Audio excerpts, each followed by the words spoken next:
Cuando arrancaba la carta a los Hebreos, que es la que hemos iniciado como iglesia, les dije que tenía la intención de correr un poco respecto a los versículos. Pero cuando el primer domingo que prediqué sobre la carta a los Hebreos, la primera parte, pudimos avanzar apenas un versículo y medio. Y nos quedamos con algo impresionante. Vimos que el Padre en estos tiempos nos habla a través del Hijo, ¿recuerdan? O tal vez mejor dicho, nos habla en Hijo. Sí, es decir, que el idioma en el cual el Padre nos comunica, nos habla a su pueblo, es a través de nuestro Señor Jesucristo. Ese es el idioma principal. Antes lo hacía a través de los profetas, a los padres, es decir, a la gente antes de Cristo, pero cuando Cristo se encarnó y vino a este mundo, el Padre nos habló a través de nuestro Señor Jesucristo. Hoy, hermanos míos, debemos responder a dos preguntas como iglesia.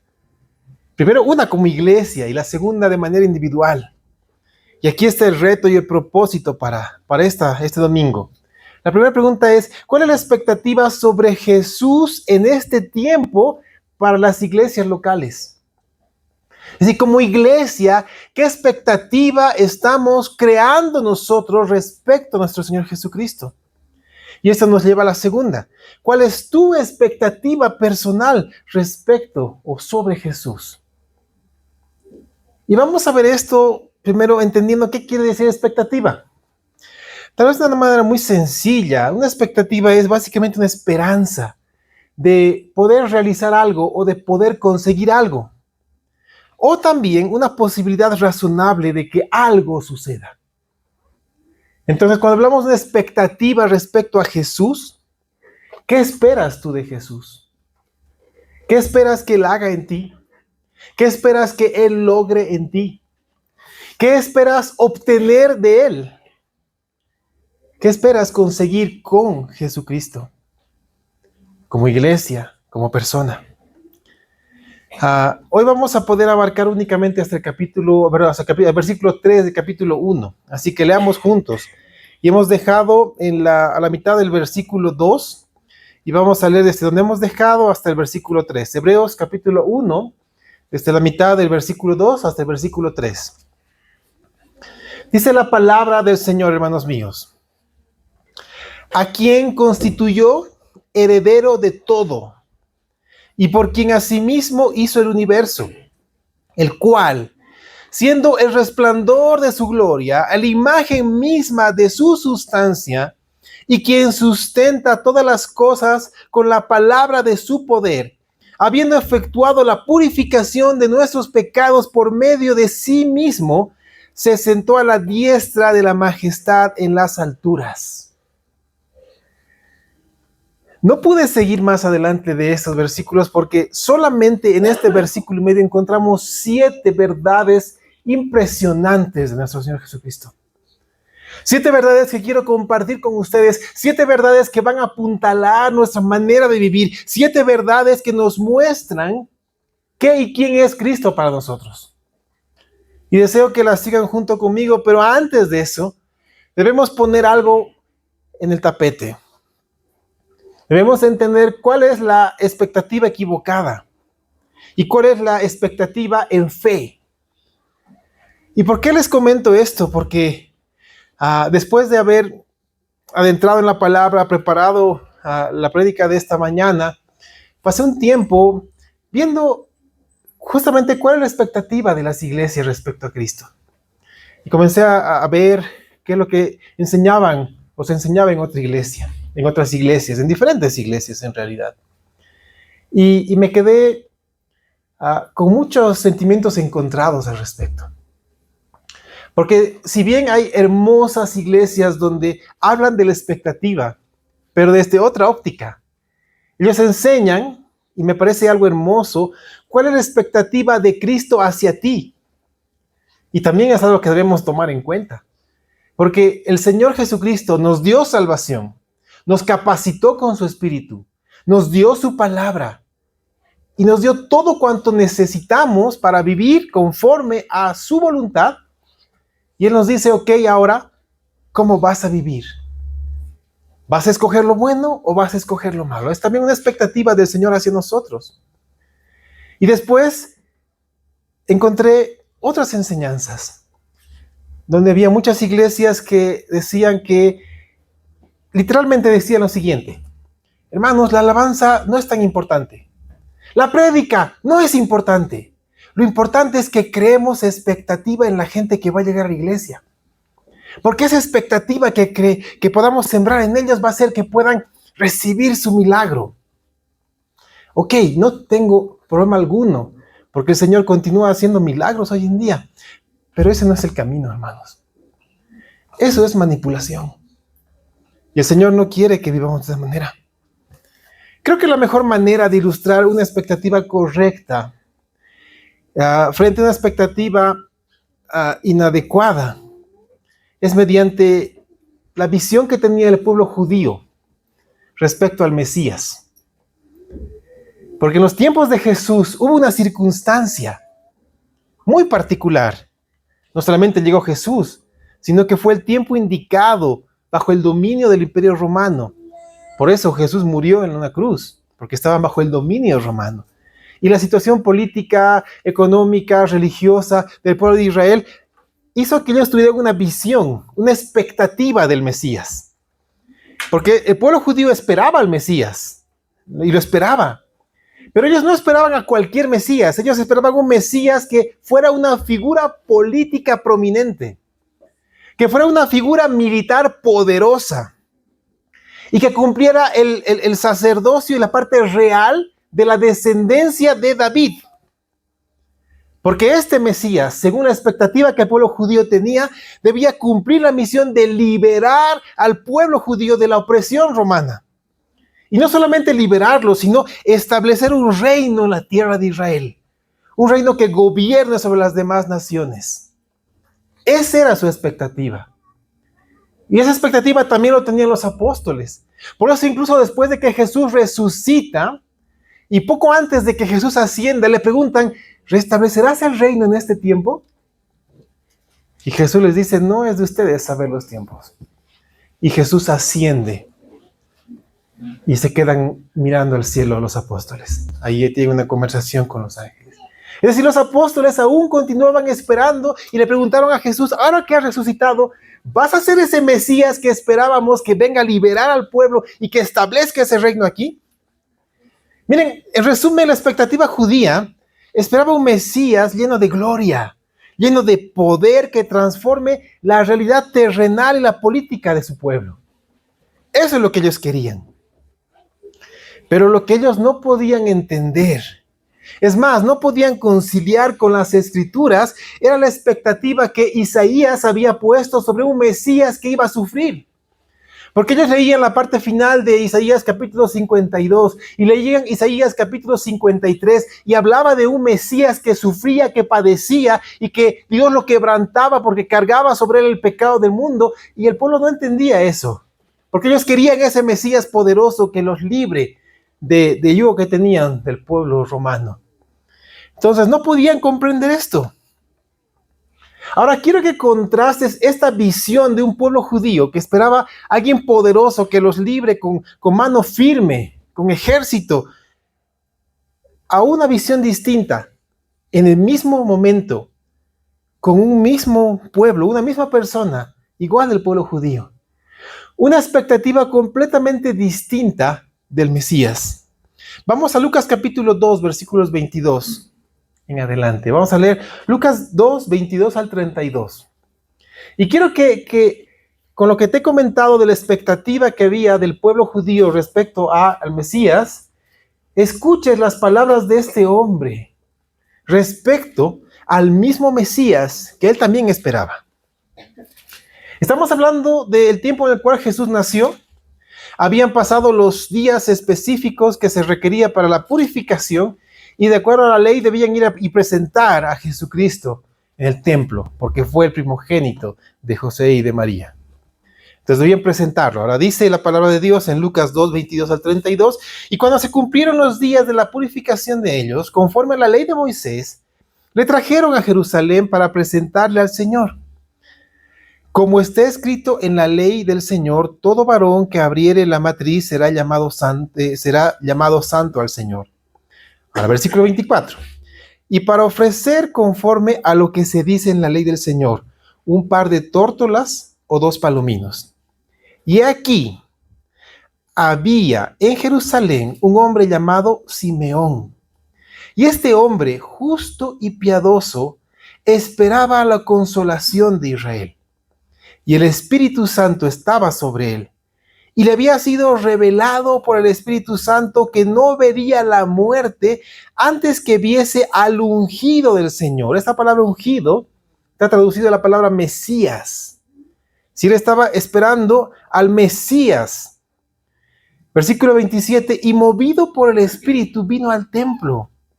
Y cuando los padres del niño Jesús lo trajeron al templo para hacer por él conforme al rito de la ley, él le tomó en sus brazos y bendijo a Dios diciendo, escucha lo que este hombre, lo que Simeón dice, escucha. Ahora, Señor, despides a tu siervo en paz, conforme a tu palabra, porque han visto mis ojos tu salvación, la cual has preparado en presencia de todos los pueblos, luz para revelación a los gentiles y gloria de tu pueblo Israel. No sé si puedes notar el contraste, porque hay un fuerte contraste de expectativas.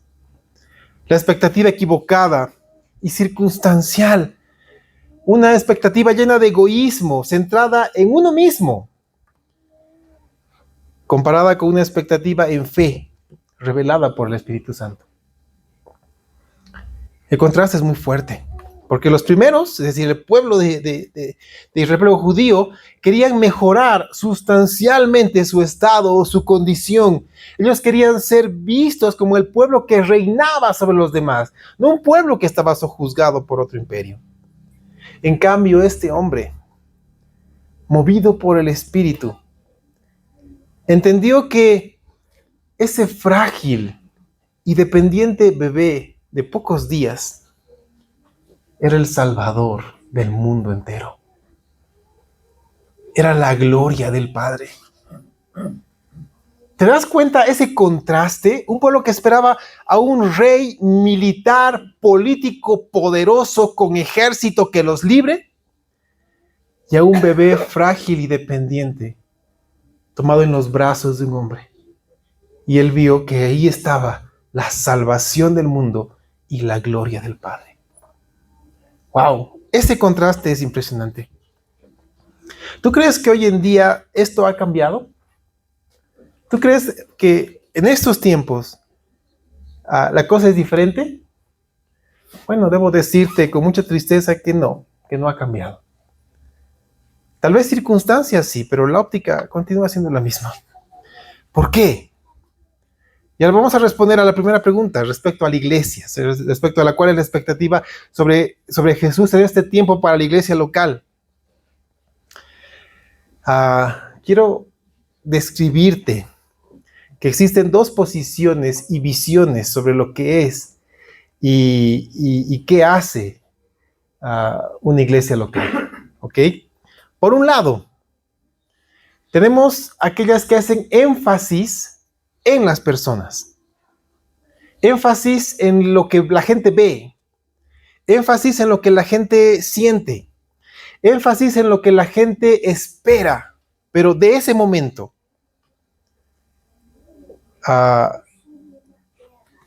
Y hace mucho hincapié en el hombre.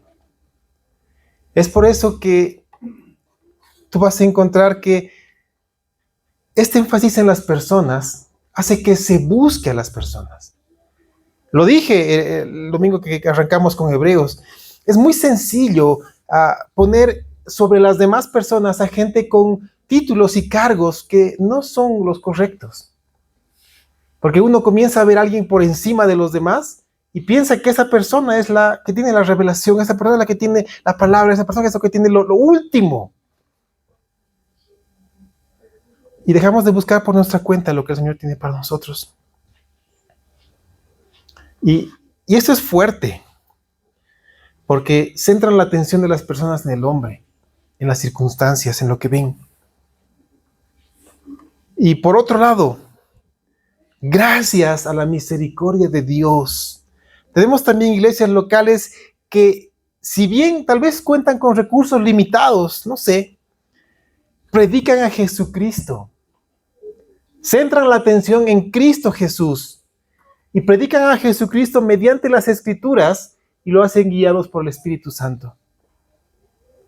¿Y por qué les digo esto? Porque en ese tiempo de investigación a mí me llamó la atención algo.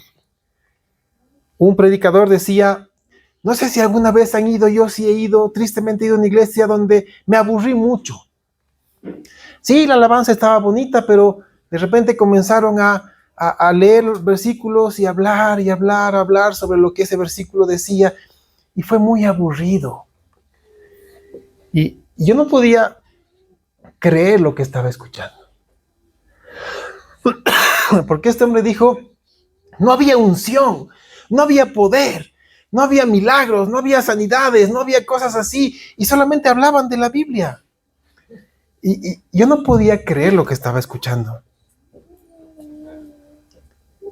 Y esto es fuerte, hermanos míos, porque esa expectativa que la iglesia tiene sobre Cristo y sobre su obra es la que se está transmitiendo a la gente. Es lo que la gente espera después. Si tú creas como iglesia una expectativa de que aquí vamos a crear un ambiente donde la gente venga, se sienta bien, se sienta cómoda, y de repente venga una música muy fuerte y les haga sentir algo que nunca han sentido, estamos manipulando. Estamos sacudiendo sus corazones y dejando su mente de la palabra, su mente vacía de la palabra. Y eso es muy complejo. Mucha gente puede invertir recursos para centrar la atención en el espectáculo. Un espectáculo que se brinda domingo a domingo y, como les digo, va calentando las emociones de las personas. Calienta las emociones, pero al final se queda frío el corazón, vacío de lo que Cristo tiene para nosotros. ¿Saben cuál es la única manera en la cual Cristo entra en nuestro corazón? Es predicándolo. Es abriendo la palabra. El predicador abre las escrituras, el Espíritu Santo abre el entendimiento. El pastor, el predicador, predica la palabra, el Espíritu Santo lo vivifica en nosotros. El pastor, el predicador exhorta a vivir conforme a las escrituras, el Espíritu Santo nos exhorta y pone en nosotros el querer y el hacer por su buena voluntad. Yo sé que muchas veces alguien puede centrarse en que Dios bendice, prospera y quiere lo mejor de ti, quiere tu mejor versión, que te ama tal y como tú eres y que no necesitas cambiar para recibir su amor. Hermanos, esto es tremendo, es terrible. Porque si ponemos el énfasis en abrir la palabra de Dios, en predicarla, en entenderla, en vivirla y conocer a Jesucristo mediante ella, vamos a dejar que el poder del Espíritu Santo haga lo que tiene que hacer, su trabajo, y lo va a hacer con perfección. Esto es fuerte, hermanos míos. Porque centrando la atención en el Salvador, en su obra, y en el hecho de que si Dios nos ama, no es porque nos ama así como somos. Dios nos ama porque nos ve a través de su Hijo Jesucristo. Esa es la única manera en la cual Dios nos ame, porque nos ve a través de su Hijo Jesucristo. Por eso, de tal manera amó al mundo que envió a su Hijo para que muera por nosotros.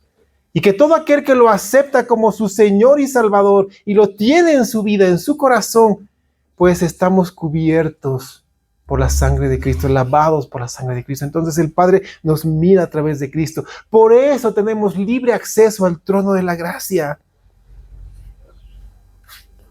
Hermanos, la obra de transformación, somos llamados a santificación. Y la santificación es progresiva, es de todos los días.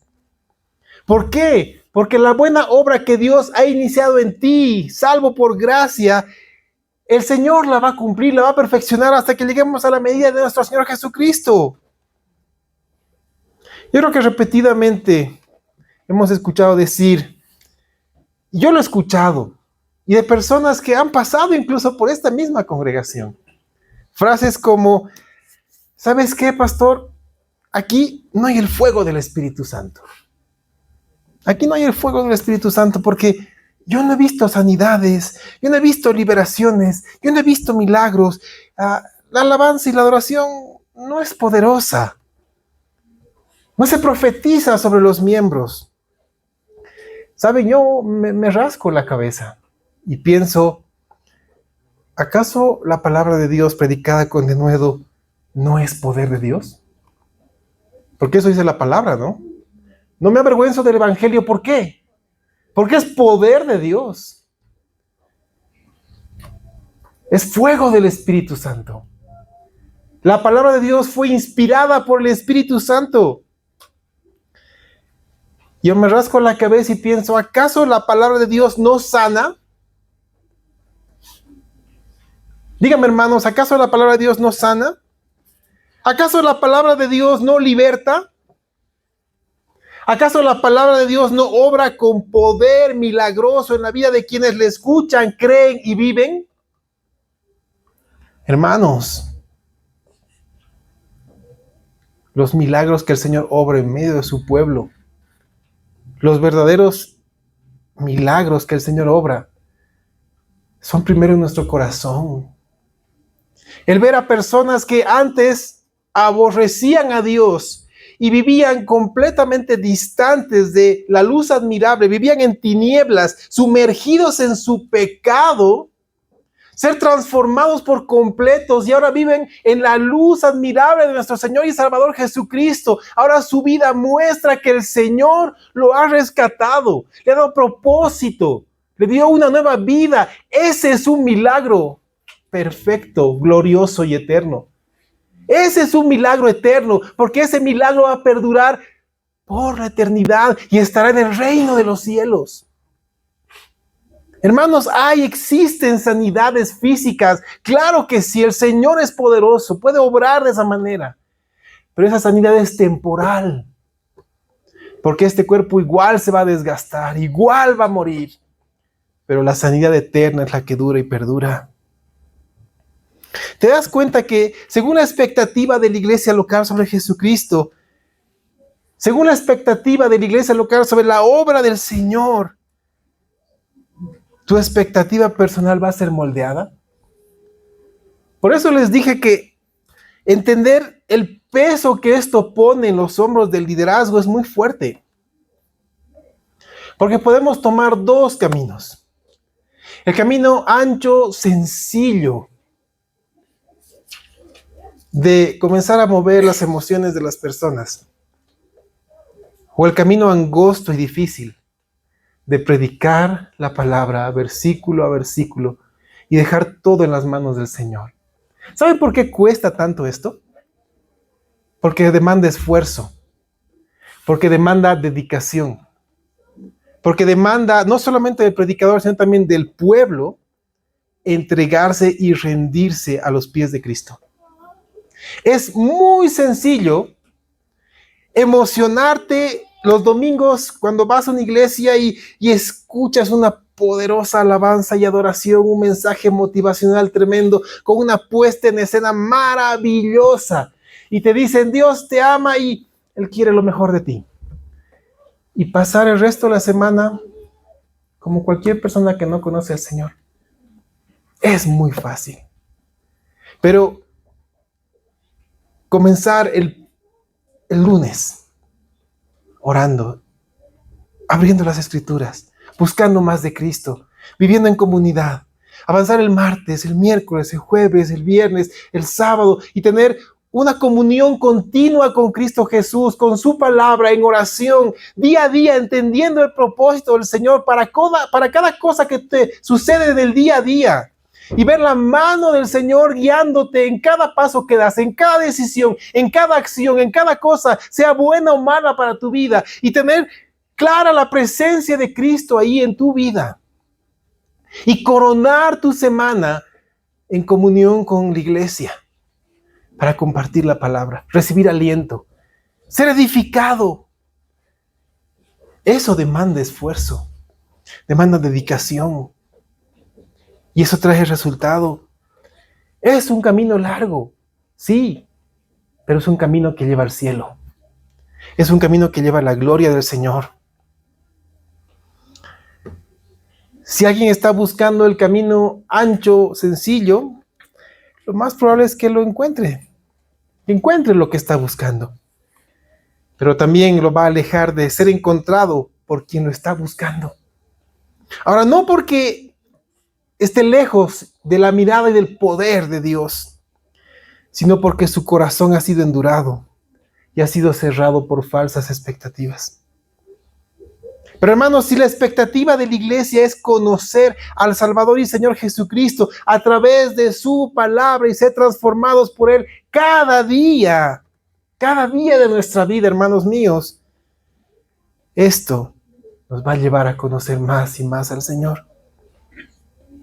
Esto nos va a llevar a abandonar todo aquello que no le agrada al Señor. Por eso se llama santificación progresiva. Porque hoy he dejado de hacer cosas que antes hacía, porque he entendido que no le agrada al Señor. Porque he ordenado mi vida conforme a las Escrituras, porque antes no la entendía y ahora sí. Porque he escuchado, he entendido y he visto lo que el Señor me ha hablado en su palabra, que antes hacía y que hoy me doy cuenta que no le agrada a Dios, entonces lo abandono, lo dejo. Voy creciendo en gracia, en sabiduría. Voy conociendo más las Escrituras. Y eso me lleva a tener un encuentro cara a cara con Dios. Así debe ser, hermanos míos. Me encanta lo que dice Efesios capítulo 4. Vamos a Efesios capítulo 4, versículos 13 al 15, y escucha esto. Porque este debería ser el objetivo de cada hijo de Dios, de todo aquel que es salvo por gracia. Todo aquel que es salvo para la gloria de Dios, este debe ser su objetivo. Efesios 4, 13 al 15. Hasta que todos lleguemos a la unidad de la fe y del conocimiento del Hijo de Dios. A un varón perfecto, a la medida de la estatura de la plenitud de Cristo. Para que ya no seamos niños fluctuantes llevados por doquiera de todo viento de doctrina, por estratagema de hombres que para engañar emplean con astucia las artimañas del error, sino que siendo la verdad en amor, crezcamos en todo en aquel que es la cabeza, esto es Cristo. Mi pregunta para ti ahora, hermanos míos, mi pregunta para ti, ¿cuál crees que es nuestra expectativa sobre Cristo como iglesia local? ¿Alguna vez te has puesto a pensar en eso? Nuestra visión y misión está orientada a eso. Porque queremos mostrar que podemos ser transformados por el poder de Cristo Jesús. Que las personas pueden ser transformadas por la predicación de la palabra. Por la preparación para el servicio en la iglesia local. Por la preparación para el servicio en los hogares. En el trabajo, donde estudiamos, donde sea que estemos, que sirvamos mostrando a Cristo Jesús y su obra perfecta. Que la palabra de Dios es nuestra única fuente de fe y de conducta. Y que la vamos a predicar con denuedo. La vamos a predicar con amor, la vamos a predicar en tiempo y fuera de tiempo. Y que la obra la hace el Señor Jesucristo. La obra la perfección del Espíritu Santo. Y el hombre es simplemente un instrumento en las manos del Señor. Vamos ahora a construir una expectativa personal, ¿ok? Una expectativa personal en fe. Y aquí quiero transmitirte estos 7 elementos que esos versículos de Hebreos nos muestran. Y quiero transmitirte, quiero retarte en cada uno de ellos, ¿ok? Porque el Señor quiere hablarte esta mañana. Quiere que tu expectativa esté alineada a una expectativa real. Y te recuerdo lo que dice, a quien constituyó heredero de todo, y por quien asimismo hizo el universo, el cual siendo el resplandor de su gloria y la imagen misma de su sustancia, y quien sustenta todas las cosas con la palabra de su poder. Wow, es muy fuerte. Necesitamos conocer la grandeza de nuestro Señor para saber qué y a quién adoramos, para que entreguemos nuestra vida a Él. Aquí está la primera, ¿ok? La primera. Es la primera manifestación de la grandeza de Cristo y eso te va a ayudar a tener una expectativa real. Dice, a quien constituyó heredero de todo. Eso es hermoso, porque esto quiere decir que todo le pertenece a Él. Todo. Hasta lo que crees que es tuyo. Comenzando desde lo que crees que es tuyo hasta lo que no conoces. Dime, ¿la casa donde vives te pertenece? No, le pertenece al Señor. ¿El trabajo que tienes te pertenece? No, te lo dio el Señor. ¿La inteligencia que tienes te pertenece? No, te la dio el Señor. ¿La salud que tienes te pertenece? No, porque te la entregó el Señor. Todo le pertenece a Él. Tu vida le pertenece a Él. Y Él nos da la perspectiva clara de que somos simples administradores. O mejor, una palabra que se usa recurrentemente en el Nuevo Testamento. Somos mayordomos de cuanto el Señor nos ha dado. Y aquí está el reto para tu vida hoy. Aquí está el reto para tu vida. Sabiendo que Cristo Jesús es el dueño de todo y tú eres simplemente un administrador de cuánto tienes o crees tener, yo te pregunto, ¿estás administrando lo que Dios te ha dado con sabiduría, integridad e inteligencia? Sabiduría, primero, ¿por qué? Porque si Dios te ha dado algo a administrar, necesitas la sabiduría de Dios para llegar a cumplir el objetivo de eso. Integridad, ¿estás honrando de manera íntegra los recursos que Dios te ha dado? Inteligencia. Se requiere inteligencia para lo que Dios nos ha dado, para hacer crecer lo que Dios nos ha dado. Así como la parábola de los talentos. Necesitamos hacer crecer eso. Así que yo te pregunto, ¿estás administrando con sabiduría, integridad e inteligencia lo que Dios te dio? Veamos ejemplos sencillos. Aquí voy a dar ejemplos, después vamos a correr un poquito, ¿sí? El primer ejemplo, Dios te dio una familia. Dios te dio una familia. ¿La estás administrando con sabiduría, integridad e inteligencia en el lugar en el cual tú estés? Si eres cabeza de hogar, ¿estás siendo íntegro, sabio, inteligente en administrar y llevar y conducir tu hogar? Si eres esposa, eres ayuda idónea, ¿estás cumpliendo esto? Si eres hijo, ¿estás honrando a tus padres? El Señor te ha puesto en un lugar para que lo honres. ¿Comprendes? Es una pregunta que nos reta. ¿Estás administrando con sabiduría, integridad e inteligencia lo que Dios te ha dado? Comencemos a hacerlo. La segunda manifestación de la grandeza de Cristo es esta. Dice, y por quien asimismo hizo el universo. Eso es impresionante porque el Hijo es creador de todo cuanto existe.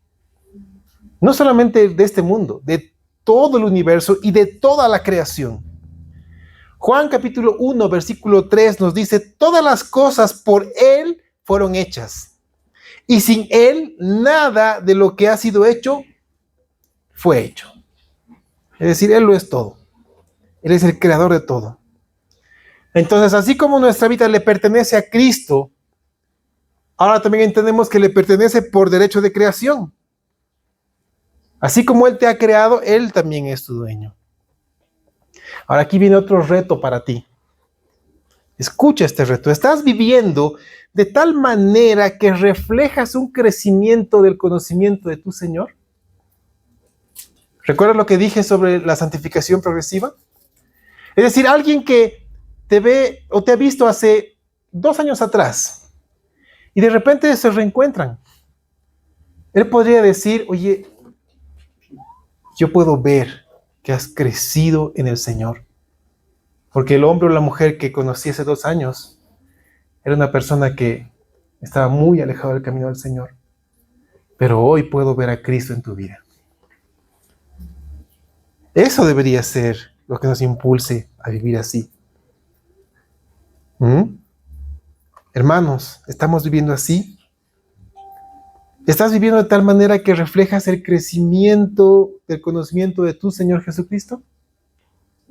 Tendría que ser así. La tercera manifestación de la grandeza de Cristo es la siguiente. Dice, Él es el resplandor de la gloria de Dios. Y es hermoso esto, porque la gloria esencial de Dios es invisible al hombre. Está alejada de nosotros. No podemos percibirla ni entenderla, pero se ha hecho visible por medio del Hijo. Mira, Juan capítulo 1, versículo 18 nos dice, a Dios nadie le vio jamás. Y dice, el unigénito Hijo que está en el seno del Padre, Él le ha dado a conocer. Tú conoces al Padre a través del Hijo.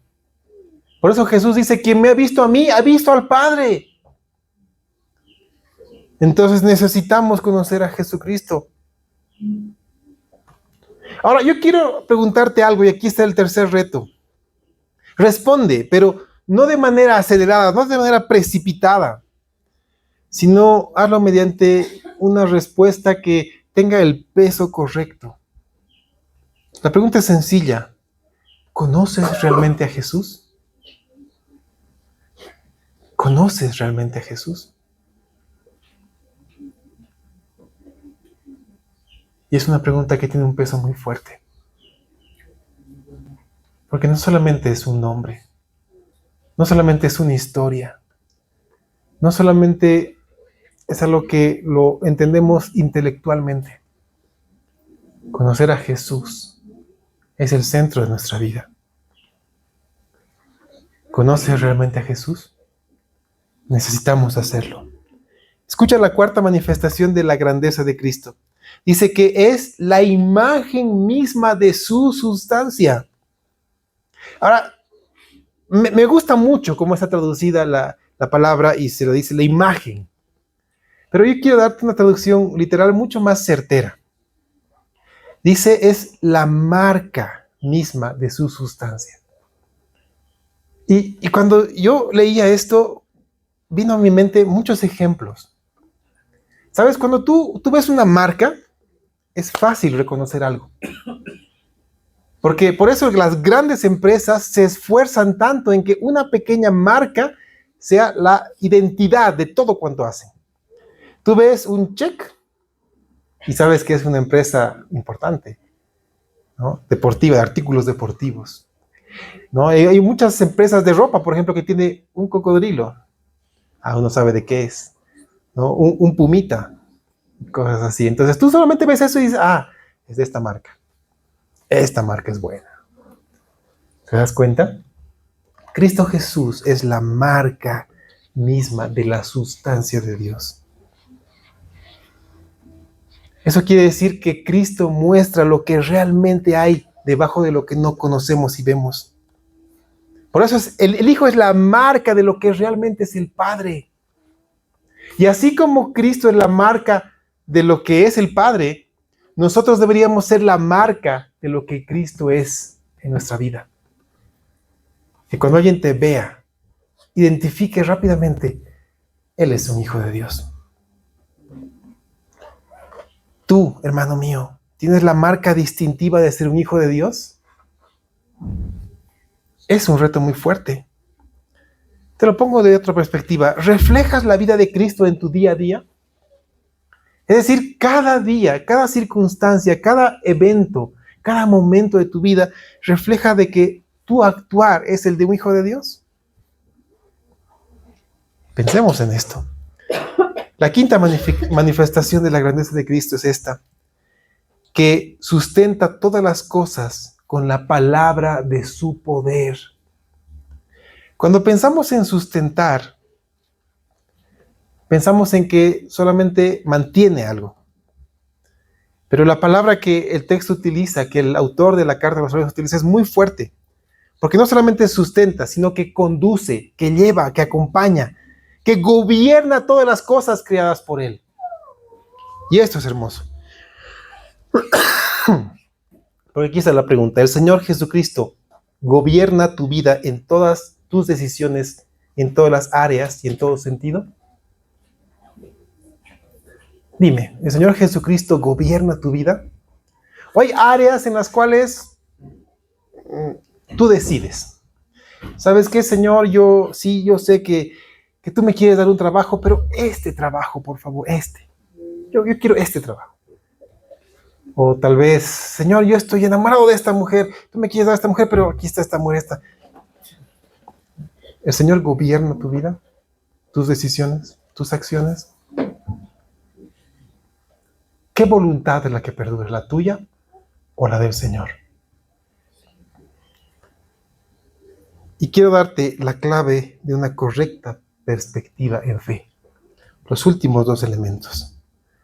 Dice, habiendo efectuado la purificación de nuestros pecados por medio de sí mismo, se sentó a la diestra de la majestad en las alturas. Sobre estos dos elementos, el resto de la carta a los Hebreos, aprendemos mucho de Cristo. Escucha la sexta, dice, habiendo hecho la purificación de nuestros pecados por sí mismo. Está hablando de la labor sacerdotal de Cristo. Vamos a aprender mucho más qué quiere decir esto. Porque nos enseña que Jesucristo es el único mediador entre Dios y los hombres, a quien tú debes acudir constantemente para saber de Él. Y aquí está un reto para ti. ¿Tienes la confianza de entrar diariamente delante de su trono o prefieres hacerlo mediante intermediarios? ¿Por qué te pregunto esto? Porque como pastor muchas veces me ha tocado escuchar a gente que me llama y dice, pastor, te cuento que voy a una entrevista de trabajo. Por favor, óremelo, por favor, óremelo, para que me vaya bien. Si usted me lo ora, me van a contratar. Lo he escuchado muchas veces, y no solamente en eso, en otras decisiones trascendentales. Pastor, por favor, óremelo para que sepa si voy a vender o no mi casa.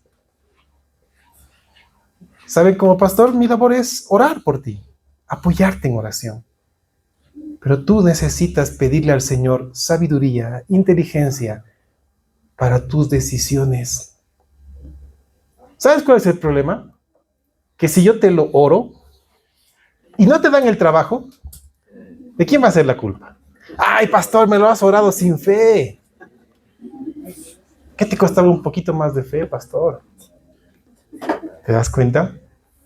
Pastor, me han estafado con la venta de la casa. ¿Qué ha pasado? No me lo has orado bien. ¿Te das cuenta? Tú necesitas sabiduría de lo alto, de parte de Dios. Mi labor es enseñar lo que dice la palabra de Dios. Tu labor es escudriñar las Escrituras para entenderla cada vez más y pedirle sabiduría al Señor para tomar decisiones. Por eso te pregunto, ¿tienes la confianza de entrar diariamente delante del trono o prefieres intermediarios?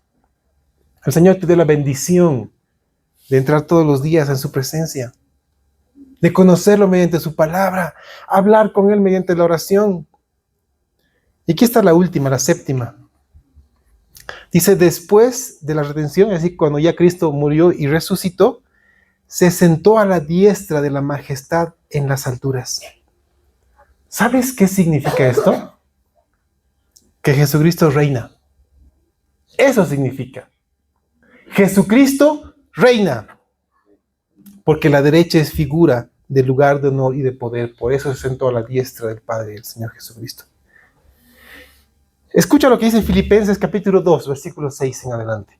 Filipenses 2, 6 dice, el cual, siendo en forma de Dios, no estimó el ser igual a Dios como cosa que aferrarse, sino que se despojó a sí mismo, tomando forma de siervo, hecho semejante a los hombres, y estando en la condición de hombre, se humilló a sí mismo, haciéndose obediente hasta la muerte y muerte de cruz, por lo cual Dios también le exaltó hasta lo sumo y le dio un nombre que es sobre todo nombre, para que en el nombre de Jesús se doble toda rodilla de los que están en los cielos y en la tierra y debajo de la tierra, y toda lengua confiese que Jesucristo es el Señor, para gloria de Dios Padre.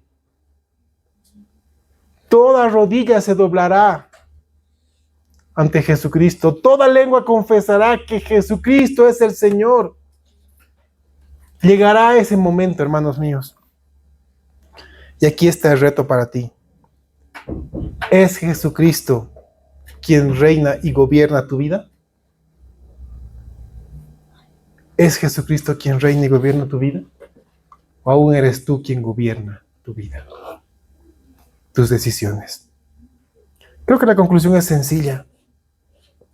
Necesitamos conocer más y más cada día a Jesús. Necesitamos alinear nuestra expectativa a una expectativa correcta. Y así esa expectativa correcta nos va a guiar a los pies de Cristo Jesús. Va a ordenar nuestra vida. Y estos 7 elementos van a ser cotidianos, va a ser como respirar para nosotros.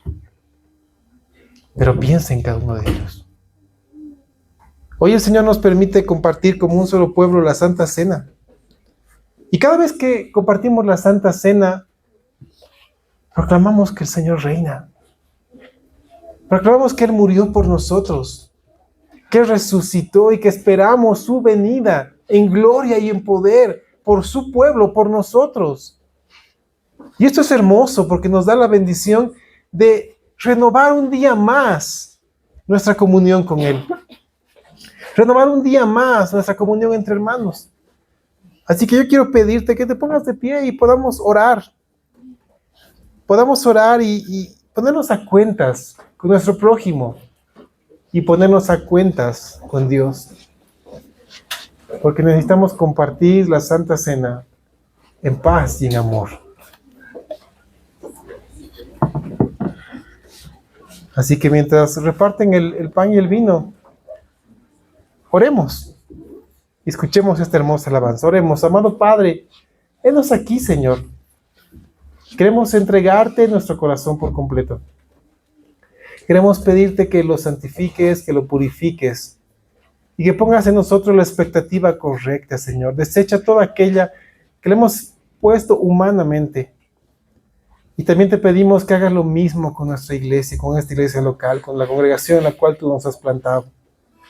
Para que podamos crecer juntos, Señor, en el conocimiento tuyo. Por favor, Padre, obra en medio de tu pueblo. Permítenos compartir esta Santa Cena, Señor, en armonía, en paz unos con otros, con esperanza y con fe puesta en ti, entendiendo que todo es tuyo, Señor, y necesitamos ser buenos administradores de cuanto tú nos has conferido, Señor. Gracias, Padre, en el nombre de Jesús. Amén.